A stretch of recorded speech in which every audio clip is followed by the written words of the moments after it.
Hindi uso sa kanila ang All Souls Day. Hello everyone, magandang araw sa lahat. So ngayon guys ay November 2, 2024, araw ng mga patay, no? So ito ngayon guys, unang ganap guys ay pupunta kami sa vet, no? Para yung aming aso ay ipapatimbang doon. Oh, welcome to Cebu! Your favorite outfit. Oh, there you go, buddy. Are you ready? Daisies. Oh, this is not. So, ito na nga guys, andito na kami sa vet clinic, no, para yung aming aso ay patimbang, no. Excited pa siyang bababa guys. Hindi naman niya alam na ipapatimbang pala siya kasi guys, kailangan ng nail cut kasi hindi namin siya pwedeng maputulan ng kuko at very strong siya. Oh, look at that. You good girl. No bath yet. Hey, Daisy. Are you happy you go out? Daisy? I love you. So, after namin pumunta sa vet, guys, ito na nga, umuwi kami sa bahay, hinatid namin yung mga aso at kami papunta na mag-grocery bago kami pupunta sa cemetery, no, guys. So, itong daan na to, guys, lagi ko na itong binivideo, guys, no, kung minsan ilalagay ko siya sa blow up. Nagandahan talaga ako guys, lalong-lalo na kapag nag-road trip ka dito banda kasi green-green talaga siya guys, mala nature. So, ganyan dito guys, no, ang ganda-ganda. Ako'y na-excite ngayong araw pala guys dahil syempre nakasanayan natin sa Pilipinas guys na tayo ay pupunta sa cemetery. Gusto kong pupunta doon guys, bibisitahin namin yung libing ng nanay ng asawa ko at the same time yung kapatid niya at mga great-great-grandparents at mga grandparents. So, ayun na nga guys, dito kami, medyo malapit na kami sa mall. Favorite ko to na mall guys, puntahan kasi malapit lang to sa amin. Mga 20 minutes or 25 minutes lang guys, makarating ka na sa mall, o, diba? Oho, malayamanin ang ating tainga guys.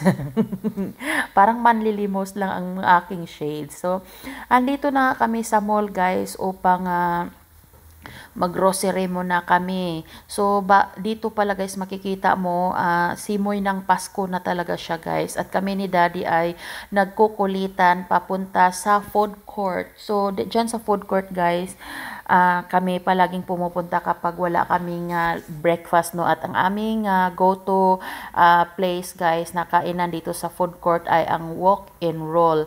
Kasi guys, ano siya parang Filipino lang siya. I think, Vietnamese sila or Taiwanese, I don't know, or Chinese ba sila, hindi ko tinanong. Pero yung may-ari guys, kilala na ako kasi nagpo-post kasi ako sa Facebook guys at tinatag ko sila. So dito na nga kami guys, no, ni Daddy. Ayan na, nakarating na yung aming order at sabi ko kay Daddy, pipicturan ko siya na nagpapakyut na inom ng Coke. Ganyan kami guys, normal lang sa amin, oh, ayan. So, excited na kami guys. Akala niya, magpipicture kami, pero yun pala guys, nagbi-video nga ako. So, ito na nga guys, dahil kami ay parihong gutom ni Daddy, after namin kumain ng meatballs man ata, yun na malaki-laki siya guys, na may kasamang mga meats at gulay guys. So, ito na naman guys, kumain kami, special fried rice nga pala yung in-order namin at saka yung may beef, I forgot anong tawag nun, basta may beef siya yung ulam namin guys. So, sabi ni Daddy, ilan daw ang ang ulam na o-orderin namin. So, sabi ko, isa lang kasi madami silang magbigay. Lalong-lalo na't nakilala na ako ng may-ari, guys. So, lagi niya ako talagang binibigyan ng mga pa-extra. Tapos, mismong may-ari, guys, ang talagang magsiserve talaga sa amin lagi, no? Since na-post ko sila sa Facebook, guys, kasi, syempre, kahit wala namang bayad, guys, tinatag ko sila, guys, para naman may kakain din naman. Actually, guys, dyan kami talaga lagi ni Daddy kumakain kapag nagtitipid kami kasi very affordable yung food nila. So, ayun guys, habang kami ni Daddy ay kumakain dyan, nag-i-enjoy lang kami sa aming food guys kasi nga, galing kami sa bahay, wala kaming breakfast, at the same time, marami kaming ganap ngayong araw. Kaya sabi namin, kakain na tayo ng marami para hindi na tayo magugutom mamaya sa habang nasa labas pa tayo. Kasi alam nyo guys, mostly nasa bahay lang talaga kami kumakain guys dahil ano pa namang silbi ng pag-grocery namin kung lagi kaming sa labas kumakain, masyado ng mahal ngayon ang bilihin. So, habang nandito kami guys, nag-uusap kami about sa pagkain at the same time about sa araw ng patay. Kasi dito sa kanila guys, hindi ko ramdam yung araw ng patay guys. Kaya sabi ko, daddy, ng asawa ko, gusto ko pumunta ngayon sa cemetery, bibisitahin natin yung nanay niya. And actually guys, simula nung nandito na ako, naging asawa niya ako guys, ngayon lang siya laging nabisita sa nanay niya kasi sa kanila kasi guys, busy na sila sa trabaho at the same time guys, parang ano ba, marami siyang maaalala kapag binisita niya. Pero nandito na ako guys, kaya nasanay na lang yung aking asawa guys na bibisita sa sementeryo kasama ako. Kasi syempre guys, tayong mga Pilipino, sanay na sanay tayong bibisita sa ating mahal sa buhay sa cemetery. Kaya yun ang ginagawa namin. So, bago pa man ang lahat, no, bago pa man ang lahat na mangyayari ang pagbisita guys, ang ginawa ko ay ito, ini-enjoy namin ang moment at syempre yung aming mga mata, lalong-lalo na yung aking mata guys, ay nakatingin-tingin sa paligid. Syempre naghahanap din ako ng kapwa ko Pilipino habang kumakain.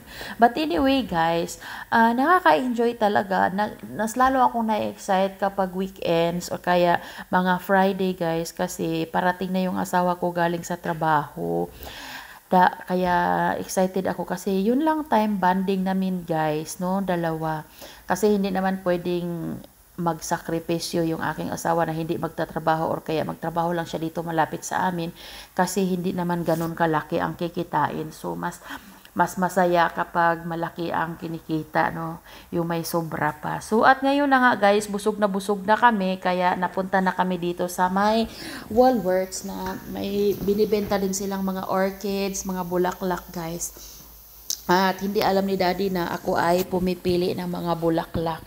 So ang napili ko nga guys, itong lily na to kasi pinili ko yung orange lily aside from the other flowers kasi hindi siya gaanong mahal guys, at the same time matagal malagas yung bulak niya. At after namin pumili ng bulak, ito na nga, nag-grocery na nga kami guys, no. So ini-enjoy namin ang pag-grocery at sabi ng aking asawa, hindi daw kami magka-over budget dahil nakakain na daw kami. And yes guys, pagdating dito sa mga pork guys, o nakita nyo yan, mura lang ang pork dito sa kanila guys.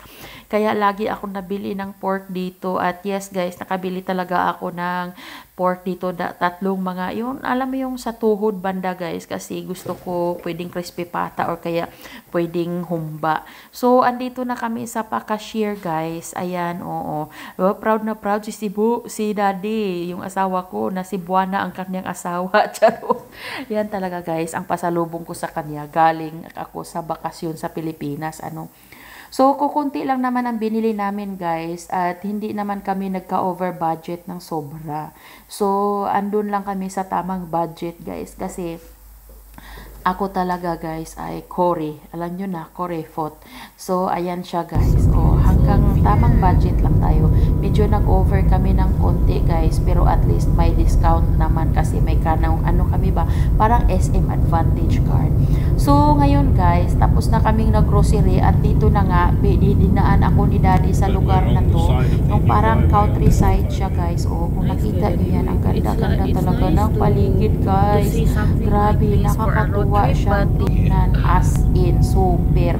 Para sa akin guys, natutuwa talaga ako pag ganito, no, ganitong road trip na ba, kasi Like for example, siya guys, mala nature yung paligid.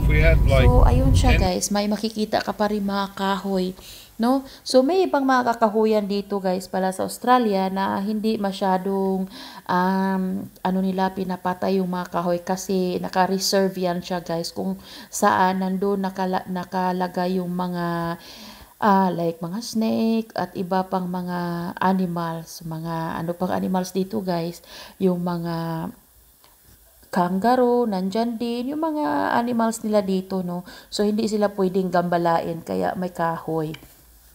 para safe sila. Yan yung kanilang safe place. So, sabi ko sa asawa ko, bakit ang layo-layo ng mga pag-iikot-ikot natin? Sabi niya, di ba ito yung gusto mo, yung may makita kang ibang tanawin. Actually guys, nadaanan na namin to noon at ngayon naman ibinalik ako ng asawa ko kasi bawat kasi panahon na idinaanan ko ng asawa ko guys, iba-iba yung makikita mong view kasi minsan guys, winter, so iba yung view niya, iba yung mga kahoy niya, iba yung mga dahon. So ngayon naman guys, spring, medyo maganda yung ano no, makikita natin mga bulak, mga kahoy sa daan. So, napaka-peaceful talaga dito guys. Walang masyadong traffic dito. Actually, dito guys sa Australia, city center lang talaga ang masobrang traffic guys, no? So, dito talaga pagka malayo ka na sa city center, like 1 hour or 2 hours from the city center guys, yeah, nature ang makikita mo kung ikaw pa naman ang magbiyabiyahe ng ganito guys. As in, yung pag-i-emote mo no, matatapos mo talaga guys at maa-amaze ka sa makikita mong mga kahoy. I don't know kung ako lang ba ang maa-amaze guys, pero ako guys talagang ano, iwan ko lang sa iba na makapanood ng aking video kung maa-amaze ba talaga sila. At yes guys, may mga kabahayan din dito. Ayan, nakikita nyo ang gaganda din ng mga bahay dito guys. Actually, may mga standard din dito yung paggawa ng bahay, no? Hindi pwede basta-basta na paggawa ka lang ng bahay na ganun ang itsura ang gusto mo. Kailangan pa rin siyang ipa-approve sa council. Kung hindi mag-approve yung council, guys, of course, hindi mo magawa yung gusto mong bahay, no? So, dapat, na-approve siya guys at hindi basta-basta po magkabahay dito pala sa Australia. Ang hirap po dito kung wala tayong pera guys. Kaya dapat magsumikap ka. Kung magtrabaho ka dito guys, hindi pwedeng pakuyak-kuyakoy lang. Dapat work ka talaga, no? So, ayun na nga guys, dahil sa katagalan at kahabaan ng biyahe namin ng aking asawa, sabi ko sa kanya, saan na ba tayo? Bakit puro lang to kakahuyan ang nakikita natin? Ba't parang ang layo natin? So, ang sabi ng asawa ko, gumawa siya ng isang bilog na papunta rito, no? Kasi, yung pinanggalingan namin sa pag-grocery, wala namang direct. So, nagbilog yung asawa ko para talaga maipasyal niya ako. Kasi nga guys, kaya ko siya tinatanong dahil sobrang na-excite na ako makarating sa cemetery. Dahil gusto ko makikita kung ano ba talaga ang ganap sa cemetery ngayong araw. So, as of now guys, makikita natin ang ganda talaga ng lugar. Para sa akin guys, ito'y nakaka-relax kapag nagta-travel ka. Parang naisip mo yung mga problema mo, pero parang positive siya. Kahit may problema ka guys, pag nakikita mo ganitong paligid guys, ay nako, sinasabi ko sa inyo guys, napaka-relax ng isip mo, napaka-relax ng tagipusoon mo guys. Kaya ito na guys, mukhang na-excite na ako dito kasi alam ko palapit na kami sa sementeryo na pupuntahan namin na kung saan ang doon yung mother niya, no? So, ayun siya guys. Ang ganda talaga ng araw na to, although medyo gloomy-gloomy, pero feel ko maganda talaga ang araw. Ayan nakikita yung mga green na yan guys. Napakaganda sa mata. So, nakita ko nga yung bunnings guys. Sabi ng asawa ko, wag muna tayong pumunta dyan. At nakita nyo yan, yung jacaranda tree. Ayan, ang ganda ng kulay niya guys. Nakaka-inlove. So may makikita kayong mga wirings na kuryente dyan guys. Yan ay mga old houses dyan. Old town yan siya guys. Pag ganyan ang style ng kuryente, yung mga wirings. So, andito na nga tayo sa cemetery guys at dito ninyo makikita kung ano ang ganap sa cemeteryo. Ayan siya guys. Oh, ayan. Yan ang ganap ng cemetery ngayong araw. Ang ganda-ganda. Parang hindi ka talaga matatakot guys na may namamatay, may inilibing dito. Kung makikita nyo yan, oh, 'di ba? Ang ganda sa paningin. At dito na nga tayo guys. Oh, tingnan nyo. Oh, 'di ba?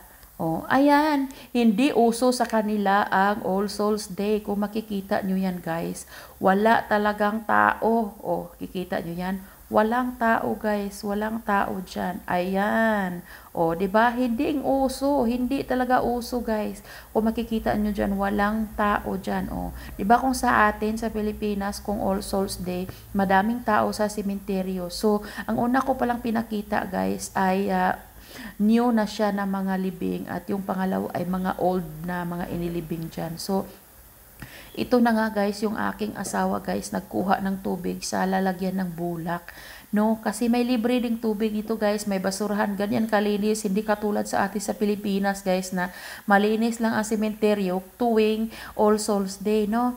So, ayun siya guys, napakasipag ng aking asawa. So, ito na nga yung puntod ng nanay niya at saka yung kapatid niya. Tapos yung mga tabi-tabi dyan, yung mga grandparents, great-grandparents, yun yung andyan da guys. So, una guys, inilagay ko yung mahaba na ano no, mahaba na pagkaano ng bulak. Pero sabi ko parang mapaling man, hindi siya maposisyon ng maganda. Kaya pinutulan ko. Eh, yung asawa ko naman, may maganda talagang isip. Kaya ang ginawa niya, siya na ang nagputol guys gamit yung susi na sasakyan kasi sa akin parang ginbali ko lang siya guys pat pinatayo dyan. So sabi niya wag ganon, kaya ayan na ang ginawa niya guys, o di ba, tingnan mo, pinutol para maging maganda yung pagtayo ng bulak. Actually guys, ang mga tao dito nagdadala sila ng bulak guys, hindi fresh, pero ako gusto ko fresh kasi parang ano ba, iba din naman yung artificial. Para sa akin guys, gusto ko kasi yung totoong bulaklak. Ayaw ko ng artificial flower. Kasi, iwan ko ba, para sa akin iba eh. Gusto ko talaga fresh. Pero yun na nga, yung ibang bulak guys, natatanggal na sa lakas ng hangin. Pero masipag talaga ako guys. Alam nyo, mahal, kung buhay pa itong nanay ng asawa ko, Diyos ko, mahal na mahal ko din to, parang nanay ko. Ayan o, kaya ako ang dahilan kung bakit laging napunta kami dito guys. Binisita namin yung nanay niya kahit wala na siya. So, ayun siya guys, ang ganap ng aming All Souls Day. Dito kami sa sementeryo after ng lahat ng paggrocery namin. O, ayan, di ba? Ang tahimik, grabe, sobrang tahimik ng araw ng patay. Actually guys, may nakikita kami dyan, hindi ko na binidyo kasi bawal yun. May inilibing pa sila sa araw ng patay. O, ayun. Pero hindi ko binidyo guys kasi bawal yun dito guys, yung privacy nila. So, ayun na nga guys. Pagkatapos namin dito guys sa cemetery, umuwi na rin kami dito sa bahay. Hindi na ako nagvi-video guys pag uwi namin guys kasi palubat na yung aking cellphone. So guys, sa mga laging nagsubaybay sa aming channel, please don't forget to subscribe guys at tuloy-tuloy lang ang pagsuporta ninyo. At ito na nga, wini-welcome na kami ni Buddy at Daisy sa aming pagdating.